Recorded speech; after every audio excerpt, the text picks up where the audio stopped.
Hello बच्चों। तो देखिए आज हम लोग क्लास 8 का ये 5वां चैप्टर है जिसमें हम लोग वर्ग और वर्गमूल इसमें है ना? और ये है आपका एनसीईआरटी सॉल्यूशन, ठीक है? क्लास 8 में जो नया बुक दिया है एनसीईआरटी। तो चलिए इसमें आज हम लोग 5.1 का सॉल्यूशन करेंगे, है ना? यहाँ पर देखिए 5.1 है। तो आई होप कि आप लोग पढ़े होंगे, अगर ना पढ़े हो तो कोई दिक्कत नहीं, यहाँ पर देखिए समझेंगे, है ना? 5.1 में हमें इसमें वर्ग और वर्गमूल से संबंधित क्वेश्चन है, ठीक है? इस इस चैप्टर को बनाने के लिए आपको वर्ग याद होना चाहिए, वर्ग और वर्गमूल, ठीक है? और याद कैसे किया जाता है ना? वर्ग क्या होता है, वर्गमूल क्या होता है, इन्हीं से संबंधित क्वेश्चन इसमें हम लोग बनाएँगे। तो चलिए देखिए 5.1 में क्या क्वेश्चन है हमारा। तो सबसे पहला क्वेश्चन है इसमें, देखिए क्या है? निम्नलिखित संख्याओं के वर्गों के इकाई के अंक क्या होंगे? है ना? ठीक है? तो हमारे हमें कुछ संख्याएँ यहाँ पर दी गई है और पूछ रहा है कि संख्या के वर्गों के इकाई के अंक, है ना? यानी कि ये जो हमारा संख्या है, इसके वर्ग का इकाई अंक क्या होगा? ठीक है? तो देखिए, अब इसमें कौन-सी बड़ी बात है, यही ना? तो जो विद्यार्थी नहीं जानेंगे, वो क्या करेंगे कि अच्छा वर्गों के इकाई अंक पूछ रहा है, तो वो क्या करेंगे, 81 का वर्ग निकालेंगे, है ना? 81 का वर्ग निकाल के, है ना? यानी 81 गुना 81 जैसे भी निकालें, है ना? तो वहाँ पर जो संख्या आएगा, ठीक है? तो वहाँ पर जो संख्या आएगा उसका इकाई अंक देखेंगे, है ना? लेकिन हमें इस तरह से नहीं करना है, ठीक है? क्योंकि इस तरह से तो कोई भी कर सकता है कि भाई संख्याओं के वर्गों के इकाई अंक क्या होंगे, तो 81 का वर्ग करेंगे, है ना? हमें क्या करना है, केवल इसका इकाई अंक, जैसे 81 है, तो इसका इकाई अंक क्या है? तो 1 है ना? और जिस इसका जो इकाई अंक है, उसी का वर्ग करना है, तो 1 का वर्ग, है ना? वर्ग में जो इकाई अंक हुआ वही हो गया इस संख्या के वर्गों के इकाई अंक, ठीक है? समझ गए ना? तो हमें इस तरह से बनाना है इसमें, ठीक है?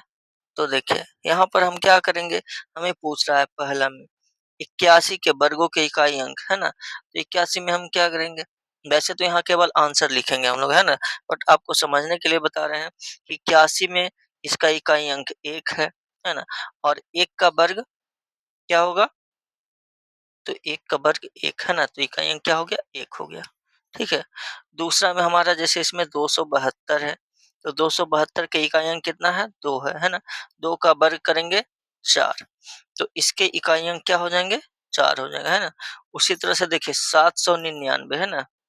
799, तो 799 में इकाई अंक कितना है? 9 है ना? 9 का वर्ग करेंगे तो 81, तो 81 में इकाई अंक क्या है? तो 1 है ना? तो इसका इकाई अंक क्या हो जाएगा? 1 हो जाएगा, ठीक है? उसी तरह से इसमें देखिए 3853 है ना? ये तो 3853 है, देखिए यहाँ पर 3853 है ना? 3853, तो इसका इकाई अंक कितना है? 3 है ना?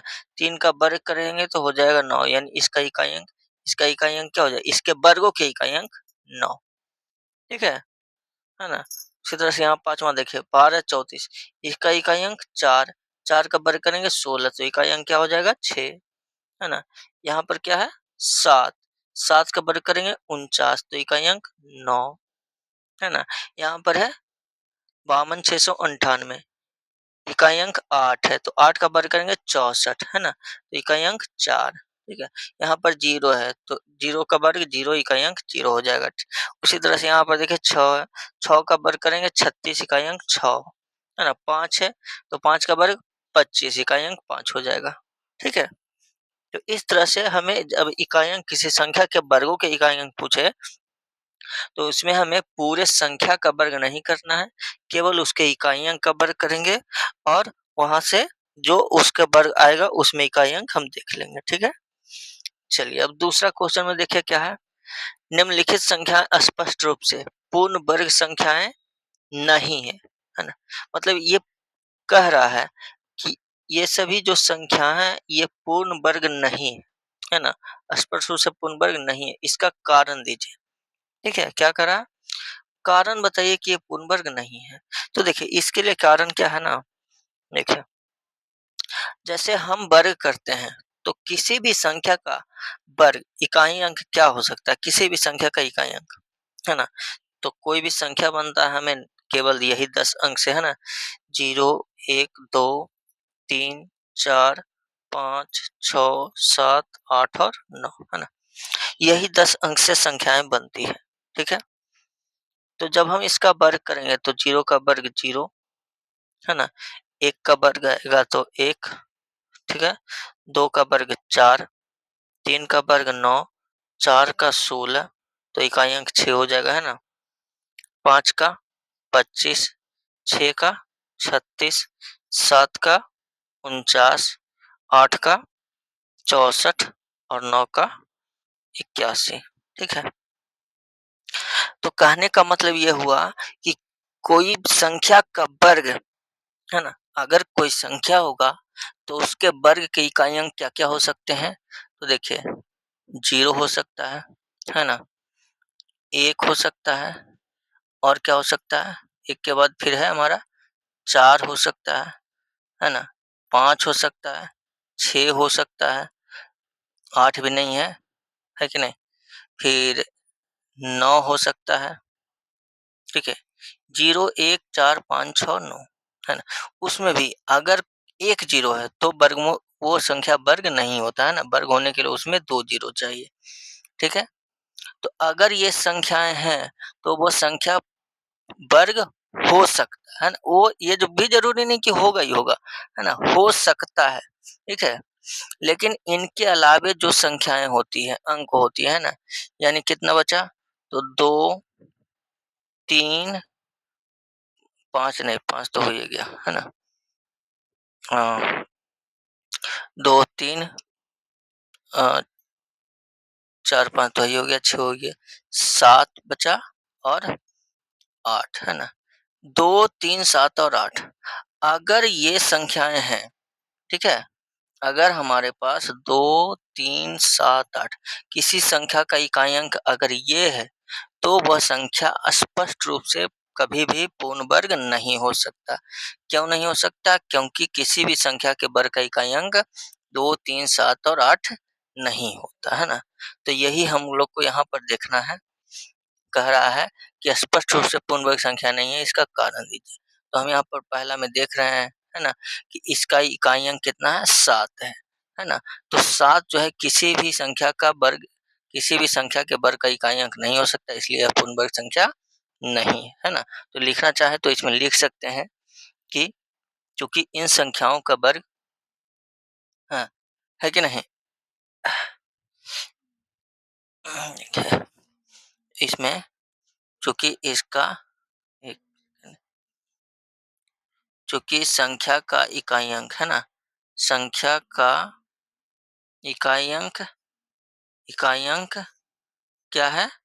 7 है ना?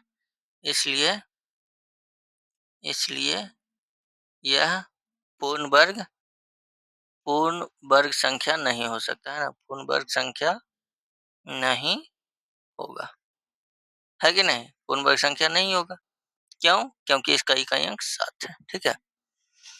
2, 3, 7, 8 अगर ये अंक है इस इकाई अंक, तो वह संख्या पूर्ण वर्ग नहीं होगा।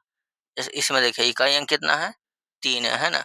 3 है, तो ये भी पूर्ण वर्ग नहीं होगा, है कि नहीं? तो लिख लेंगे, इसमें भी इकाई अंक कितना है? 8 है, तो ये भी पूर्ण वर्ग नहीं होगा। इकाई अंक 2 है, तो ये भी पूर्ण वर्ग संख्या नहीं होगा। हाँ, अब इसमें 0 है, तो चूँकि देखिए 0 की संख्या कितना है? विषम है ना? तो अगर जब 0 की संख्या अगर विषम है, तो वो भी पूर्ण वर्ग संख्या नहीं होगा, ठीक है ना? क्योंकि अगर 0 है, तो पूर्ण वर्ग संख्या होने के लिए उसमें 0 की संख्या सम होनी नहीं चाहिए, यानी कि 2 हो, है ना? फिर 4 हो या फिर 6 हो, 8 हो, इस तरह से। तो चूँकि यहाँ पर शून्य की संख्या विषम है, इसलिए ये भी पूर्ण वर्ग नहीं होगा। इसका इकाई अंक 2 है, इसलिए पूर्ण वर्ग नहीं होगा। शून्य की संख्या विषम है, इसलिए पूर्ण वर्ग नहीं होगा। इसमें भी शून्य की संख्या विषम है, इसलिए पूर्ण वर्ग नहीं होगा। ठीक है ना? तो जो बोले हम, वो आप लिखिएगा कारण में। ठीक है? चलिए, तीसरा नंबर क्वेश्चन देखिएगा, इसमें क्या है? निम्नलिखित संख्याओं में से किस संख्या का वर्ग विषम संख्या होता है? तो ये ज़ाहिर-सी बात है कि कोई अगर सम संख्या है ना? कोई भी संख्या अगर सम संख्या है, तो उसका वर्ग भी जो होता है वो सम संख्या होता है। ठीक है ना? ठीक है? अगर कोई सम संख्या है तो उसका वर्ग भी सम संख्या होता है। अगर कोई विषम संख्या है, ठीक है? अगर कोई विषम संख्या है तो इसका वर्ग भी विषम संख्या होता है। ठीक है ना? ठीक है? तो विषम संख्या का वर्ग विषम होता है और सम संख्या का वर्ग भी सम संख्या होता है। तो देखिए यहाँ पर हमारा ये क्या है? 431 सम संख्या है, विषम संख्या। तो ये चूँकि विषम संख्या है इसलिए इसका वर्ग भी विषम संख्या होगा ना। ये पूछ रहा है किस संख्या का वर्ग विषम संख्या होगा, है ना? तो चूँकि यह एक विषम संख्या है इसलिए इसका वर्ग विषम संख्या होगा। यह सम संख्या है तो इसका वर्ग सम संख्या हो जाएगा। ये विषम संख्या है इसलिए इसका वर्ग भी विषम होगा, है ना? ये सम है इसलिए इसका वर्ग सम होगा। तो हमें पहला और तीसरा सॉरी पहला और तीसरा, है ना? ठीक है? चलिए, चौथा में देखिएगा। तो चौथा में जो हमारा क्वेश्चन है इसमें कह रहा है निम्न प्रतिरूप का अवलोकन कीजिए और रिक्त स्थान भरिए, है ना? आपको ये देखना है इसका पैटर्न, है ना, कि ये कैसे बन रहा है, ठीक है? और उसी को देख कर के आपको नीचे जो खाली स्थान है उसके भरना है, ठीक है? तो ये बहुत ही आसान है ना? यहाँ पर देखिएगा आप, तो देखिए 11 है ना? तो 11 का स्क्वायर 121, ठीक है? यानी पहला अंक 1 और फिर अंतिम अंक 1, बीच में आ जाता है 2, ठीक है? तो सभी में बीच में 2 आएगा। देख देख रहे हैं, यहाँ भी 2 है ना, यहाँ भी बीच में 2 आएगा। पहला अंक 1 होगा और अंतिम अंक 1 होगा, ठीक है? और बीच में सभी में 2 होगा। फिर अब क्या है कि यहाँ पर बीच में 2 संख्या है ना? यहाँ पर 1-1 तो इसके बीच में कोई भी शून्य नहीं है, इसलिए यहाँ पर 1 और 2 के बीच में शून्य नहीं है ना? उसके बाद जितना 0 है ना, उतना 0 होगा, ठीक है? 1 और 2 के बीच में उतना ही 0, यहाँ 1 0 तो यहाँ 1 0, है ना? दोनों तरफ, ठीक है? यहाँ पर 2 0 तो यहाँ भी 2 0 है ना? यहाँ पर जितना 0 उतना 0 आपको डालना है, ठीक है? यहाँ पर देख लीजिए कितना 0 है, 1 2 3 4, 4 0 है ना? तो 1 और 2 के बीच में 4 0 हो जाएगा, 2 3 4, इधर भी और इधर भी, ठीक है? इस तरह से, है ना? यानी संख्या हो गया कितना? इतना, है ना? बीच में 2 है, पहला अंक 1, अंतिम अंक 1 और बीच में 2, और 1 और 2 के बीच जितना 0 है, उतना ही 0 यहाँ भी होगा। उसी तरह से यहाँ देखिए कितना 0 है, 1 2 3 4 5 6, 6 0 है, तो 6 गो 0 होगा, है ना? पहला अंक 1 हो जाएगा, है ना? बीच में 2 हो जाएगा और अंतिम अंक 1 हो जाएगा। बीच में 6 के 0, 1 2 3 4 5 6, है ना? इधर भी 1 2 3 4 5 6, ठीक है? चलिए, इसी तरह से बनाना था इसको, है ना? देखिए 5वाँ में क्या है? 5वाँ में वही पैटर्न है हम लोग को, है ना? थोड़ा-सा अंतर है इसमें क्या, है ना? बीच में इसमें केवल 0 था, है ना? और इसमें आ जा रहा है देखिए 11, है ना? 1 0 फिर 0 1 0 फिर 0 1 0 1 0 इस तरह से, है ना? तो देखिए, यहाँ पर क्या आपको दिख रहा है? जैसे 11 है ना? तो पहला अंक 1 अंतिम अंक 1 सभी में है, यहाँ भी, है ना? अब यहाँ पर देखिए, देखिए, यहाँ पर जब चूँकि 2 गो 1 है ना? और बीच में 1 गो 0, तो 2 हो गया और 1 0 ये आगे 1 0 पीछे, है ना? बीच में 1 और 1 आया, है ना? ठीक है, 0 1 0, तो ये संख्या क्या हो गया? ये बढ़ते चल गया, है ना? यहाँ पे 2 था, है ना? ठीक है? यहाँ पर देखिए 3 हो गया, है ना? 0 2 0 3 0 2 0 1, ठीक है? उसी तरह से जितना ये बढ़ेगा उतना ही, जैसे अब यहाँ पर कितने आ गए? तो देखिए यहाँ पर जैसे 2 गो 1 है ना? तो यहाँ 2 हो गया, है ना? और यहाँ पर 3 गो 1 तो यहाँ 3 हो गया। यहाँ पर कितने 1 है? 1 2 3 4, 4 गो 1 है तो यहाँ पर 4 हो जाएगा, ठीक है? और सब में 0 दे देना है। तो 1 0 2 0 3 0 फिर बीच में हो जाएगा 4, क्योंकि यहाँ पर 4 गो 1 है ना? फिर बाकी उधर से घटा देना है, 0 3 0 2 0 1, ठीक है? यहाँ पर देखिए 1 0 2 0 3 0 4 0 5 है ना? फिर इधर घटेगा 0 4 0 3 0 2 0 1 है ना? यहाँ पर संख्या क्या बन जाएगा? आपको 5 है ना? बीच में कितना अंक है? 5 है। तो 5 को 1 होगा, ठीक है? तो 1 0 1 0 1 0 है ना? 1 क्या हुआ? 1 2 3 4 0 1 इतना संख्या आपका होगा, है ना? देखिए इसमें 5 को 1 है ना? 1 2 3 4 5 ठीक है? तो ये सब पैटर्न था इसमें है ना? चलिए छठा में देखिए इसमें भी हमारा पैटर्न है। दिए गए प्रतिरूप का उपयोग करते हुए लुप्त संख्याओं को प्राप्त कीजिए देखिए। इसमें क्या पैटर्न है यहाँ पर देखिए 1 स्क्वायर 2 स्क्वायर है ना? देखिए क्या है 1 स्क्वायर ए भैया तो 1 स्क्वायर 2 स्क्वायर है ना? 2 स्क्वायर बराबर 3 स्क्वायर। अब यहाँ पर क्या है देखिए इसको समझिए। इसमें नहीं समझ में आएगा यहाँ पर समझिए है ना? वैसे समझ में आएगा। देखिए 1 दूनी 2 ठीक है? क्या 1 दूनी 2 हो गया? 1 दूनी 2 है ना? और फिर यहाँ से 1 दूनी 2 और यहाँ हो गया 2 के अगलांक 3 है ना? उसी तरह से यहाँ देखिए 2 तिया 6 और छो के अगलांक 7 है कि नहीं? फिर यहाँ पर देखिए 3 चौके 12 और 12 के अगलांक 13 है ना? 4 पचे 20 है कि नहीं? यहाँ क्या हो जाएगा? 20 हो जाएगा, ठीक है ना? तो यहाँ पर हो जाएगा यहाँ देखिए यहाँ पर क्या हो जाएगा? 20 हो जाएगा, है ना? और यहाँ पर देखिए क्या हो जाएगा? यहाँ पर 30 है तो 5 छः का 30 है कि नहीं? यहाँ पर 6 सते 42 हो जाएगा, है ना? और 42 का अगला 43 का स्क्वायर हो जाएगा, ठीक है? चलिए अब अगला देख लीजिए 7वां में क्या है? योग संक्रिया किए बिना योगफल ज्ञात कीजिए देखिए। तो ये भी बहुत ही आसान क्वेश्चन है हम लोग को, है ना? देखिए इसमें क्या है कि जैसे यहाँ पर अगर देखिएगा कि इसको जोड़ है ना? तो क्या करेंगे बच्चे जो नहीं जानेंगे, है ना? अगर नहीं पता है तो अच्छा कहेगा योग संक्रिया किए हुए बिना योगफल ज्ञात कीजिए। जोड़े क्यों रे जोड़े क्यों? है ना? तो बच्चे यही करते हैं, है ना? क्योंकि जब हम भी क्लास में पढ़ा रहे थे तो बच्चों को बोलने बनाने के लिए तो यही कर दिए, है ना?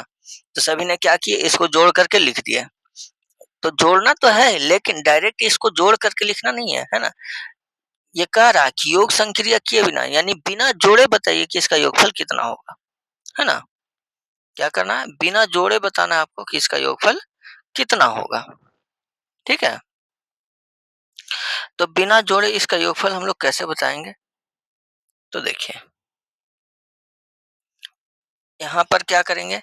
हम इसको गिनेंगे, है ना? और ये भी ध्यान देना है कि ये जो है संख्या किस प्रकार का संख्या है। यहाँ पर हम देख रहे हैं कि 1 3 है ना? यहाँ क्या है? 1 ए 1 3 5 7 9 है कि नहीं? क्या है? 1 सेकंड। क्या है? 1 3 5 7 9 विषम संख्या है, नहीं? ये भी देखिए 1 3 5 7 9 11 13 15 17 19 विषम संख्या है, लेकिन ये सभी जो है विषम संख्या है, ठीक है? तो विषम संख्या है तो इसका योगफल लगातार होना चाहिए, 1 से शुरू होना चाहिए तो इसका योगफल क्या हो जाएगा? संख्या गिन लीजिए उतना का स्क्वायर कर दीजिए, हो गया, ठीक है? चलिए देखिए, यहाँ पर 1 3 5 है ना? ये इसको क्या हो गया?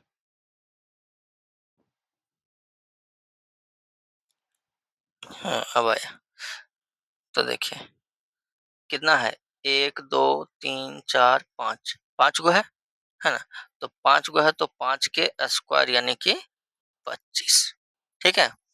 उसी तरह से अब ये भी देखिए अब चूँकि इतना है तो इसको गिनेंगे, नहीं तो क्या करेंगे इसको ज विषम संख्या है, के गो है उसके लिए क्या करते हैं, जोड़ करके 2 से भागा देते हैं, है ना?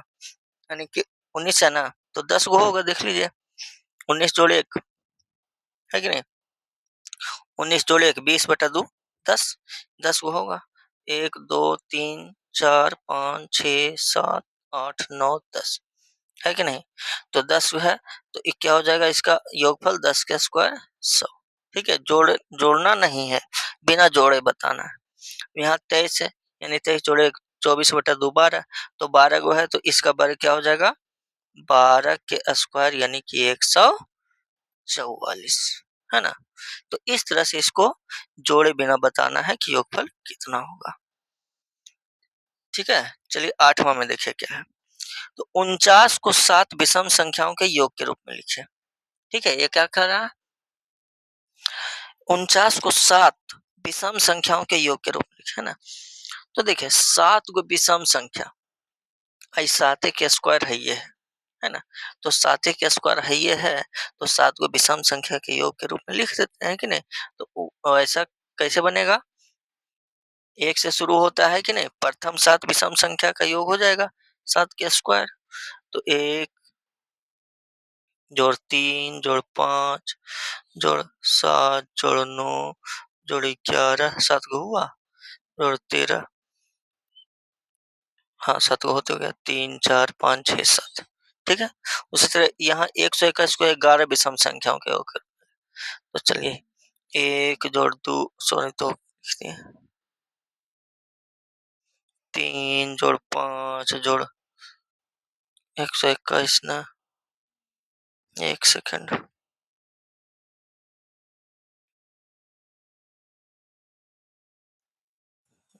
दूसरा नंबर में 121 को लिखेंगे 1 जोड़ 3 जोड़ 5 जोड़ 7 जोड़ 9 जोड़ 11 जोड़ 13 जोड़ 15 जोड़ 17 जोड़ 19 जोड़ 21। ठीक है? देख लीजिए 11 को है ना? इस तरह से हम लिखेंगे। तो 121 को हो गया 11 विषम संख्याओं के योग के रूप में। इसमें क्या निम्नलिखित संख्याओं के वर्ग के बीच में कितनी संख्याएं हैं, है ना? यहाँ पर देखिए 12 और 13 दो गो संख्या है, तो 12 के वर्ग और 13 के वर्ग के बीच कितनी संख्या है? जैसे 12 के वर्ग 144, है ना? और 13 के वर्ग 169, है ना? क्या है? 169। तो 144 और 169 के बीच कितनी संख्याएं होगी? तो वैसे हम लोग क्या करेंगे, इसको गिनेंगे, है ना? अगर नहीं जानते हैं तो क्या करेंगे, गिनेंगे ही ना, है ना? कि 44 के बाद 45, 46, 47, 48, 49, 50, है ना? 51, 52, 53, 54, 55, 56, 57, 58, 59, 60, ठीक है? फिर 61, 62, 63, 64, 65, 66, है ना? फिर 67। आपको बता देते हैं कर करके, है कि नहीं? ये हम केवल बता रहे हैं आपको कि इस तरह से करेंगे, है ना? 69 तो यही है ना? तो इतना नहीं करना है, ये हम आपको बता रहे हैं कि जो नहीं जानेंगे वो इस तरह से करें, है कि नहीं? किस संख्याओं के वर्ग के बीच में कितनी संख्या है?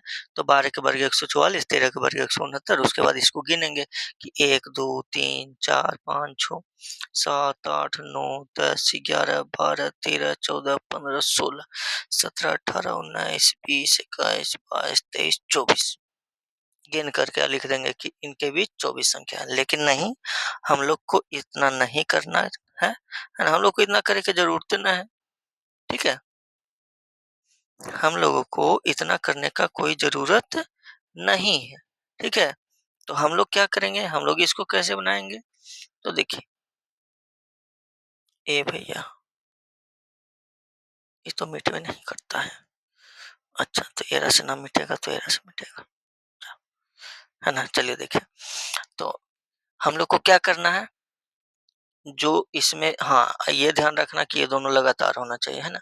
तो अगर लगातार है, तो जो छोटी संख्या उसका दुगुना कर दीजिए, हो गया आंसर, ठीक है ना? तो यहाँ पर हम क्या लिखेंगे, 12 और 13 के वर्ग के बीच में संख्याएं, है ना? देखिए, ठीक है? 12 और 13 के वर्ग के बीच की संख्याओं की संख्या ना संख्याओं की संख्या कितनी संख्याएं होगी? तो क्या हो जाएगा 2n, है ना? तो 2 गुना छोटी संख्या कितना है 12, तो हो जाएगा